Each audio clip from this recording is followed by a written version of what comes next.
अस्सलाम वालेकुम फ्रेंड, उम्मीद है सब भाई खैरियत से होंगे। मैं हूं मोहम्मद आसिम और आप देख रहे हैं आसिम EFI ऑटो एंड की प्रोग्रामिंग यूट्यूब चैनल।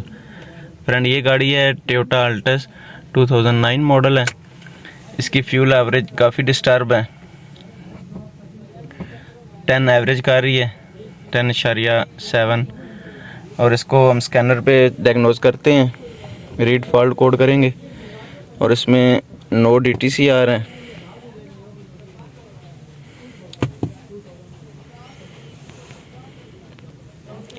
इसमें कोड कोई भी नहीं आ रहा और एवरेज इसकी 10 से ऊपर नहीं जा रही। तो इसको हम मैनुअल चेक करेंगे, इसका स्टेप बाय स्टेप सारी चीज़ें चेक करेंगे, fuel injector, spark plug, fuel pump और इसका कैटालिटिक कन्वर्टर, ऑक्सीजन सेंसर, इंशाल्लाह एक चीज़ चेक करेंगे और इसकी फ्यूल एवरेज बेहतर करेंगे। वीडियो अच्छी लगे तो लाइक, शेयर और चैनल को सब्सक्राइब कर दें। और इसकी वार्निंग लाइट भी ऑफ है और गाड़ी 2,18,659 किलोमीटर चल चुकी है। तो इसे हम चेक करते हैं, देखें वीडियो। ये जी हमने इसकी throttle body, spark plug, fuel injector, oxygen sensor सारी चीज़ें खोल ली हैं और थ्रॉटल बॉडी में इसके काफ़ी ज़्यादा डस्ट है, इसको हम क्लीनिंग करेंगे। और स्पार्क प्लग इसके ठीक है और स्पार्क प्लग से इसकी एवरेज का मसला लग नहीं रहा। एवरेज इसकी स्पार्क प्लग ब्राउन है, तो ये एवरेज अच्छी एवरेज की अलामत है। तो फिर भी हम चेक करेंगे मीटर में एवरेज क्यों डिस्टर्ब है। और फ्यूल इंजेक्टर काफ़ी ज़्यादा इसके ख़राब हैं, डस्ट से भरे पड़े हैं। ये मेरे ख्याल से पहली दफ़ा ही इसके खुल रहे हैं, इसको हम क्लीनिंग करेंगे। ऑक्सीजन सेंसर है, इसको भी अच्छी तरह क्लीन करेंगे। मास एयर फ्लो सेंसर है इसका ये रिंग जो है ये टूटा हुआ है, तो इसको भी हम चेंज करेंगे और न्यू रिंग लगा के इसको भी क्लीन करेंगे। और इग्निशन कॉइल इसकी ठीक है, इसके बूट भी चेंज हुए हैं, नए डले हुए हैं, तो इनको हम कॉइल्स को चेक कर लेंगे। लग तो ये ठीक ही रही हैं, फिर भी हम एक दफ़ा इनको चेक कर लेंगे। तो इन सारी चीज़ों को क्लीन करते हैं। और ये इसका फ्यूल पंप बाहर निकालेंगे, इसको भी क्लीन करेंगे, चेक करेंगे अच्छी तरह।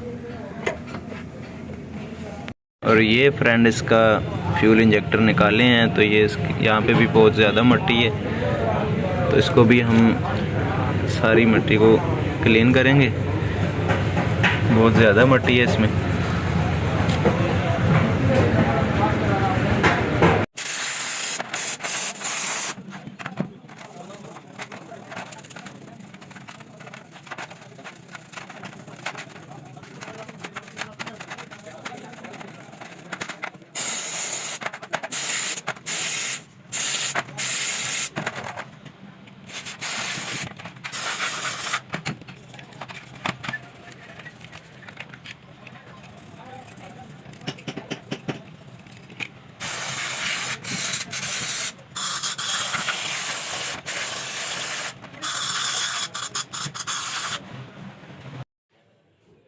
फ्यूल इंजेक्टर क्लीनर मशीन में लगा दिए हैं और इसका इंजेक्टर फ्लो टेस्ट करेंगे और इसको चेक करेंगे कि इसका प्रेशर कितना है और इसकी लीकेज भी चेक करेंगे। इंजेक्टर क्लीनर मशीन में बहुत ही आसानी से फॉल्ट मिल जाता है और इसकी हर इंजेक्टर की परफॉर्मेंस का पता चल जाता है। कोई इंजेक्टर अगर बैड परफॉर्मेंस कर रहा हो तो उससे हमें पता चल जाता है कि कौन सा इंजेक्टर लीक है। वैसे तो गाड़ी में लगे हुए हों तो इसका अंदाज़ा नहीं होता। इसमें हम प्रेशर दे के भी चेक कर सकते हैं और इसकी लीकेज और इसका फ्लो टेस्ट हर एक चीज़ इसमें चेक हो जाती है। तो ये इसकी अब लीकेज चेक की है, इसका 1 नंबर इंजेक्टर तो बहुत ज़्यादा लीक है और इसका 60 सेकंड टाइम पीरियड होता है। तो 60 सेकंड के बाद हम चेक करते हैं कि कौन कौन से इंजेक्टर इसके लीक हैं। 1 नंबर भी इसका इंजेक्टर लीक है और 2 नंबर भी लीक है, 3 नंबर इंजेक्टर ठीक है, तो 4 नंबर भी इसका इंजेक्टर लीक है।